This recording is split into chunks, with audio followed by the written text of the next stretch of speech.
Qarg'ish yaxshi emas, yaxshilik emas. Chunki yuqorida aytdik-ku, pozitiv mavzuning ichida emas qarg'ish. Negativ mavzular ichida, salbiy mavzular ichida bo'ladi. O'shuning uchun undan ehtiyot bo'lish kerak. Hatto ba'zi hadislar bor. La'natlagan odam qiyomat kunida shohid bo'la olmaydi degan. Buning ikki xil ma'nosi bor. Bittasi shahidlik maqomiga erisha olmaydi, maqomdan tushib ketib qoladi. Ikkinchisi qiyomatda Alloh taolo butun ummatga bizni shohid qiladi. Bu katta maqom. Sizlar turinglar, guvohlik beringlar deydi. O'sha guvohlikdan mahrum bo'ladi. U maqomdan tushib ketib qoladi.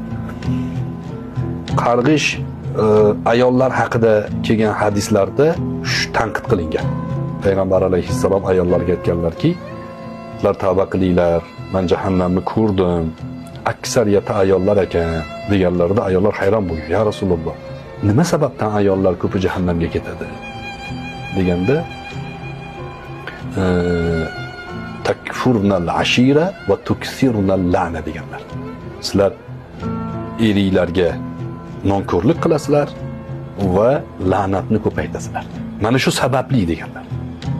Shu yerda yana bir aytib ketayin, yana ayollar mendan xafa bo'lmasin.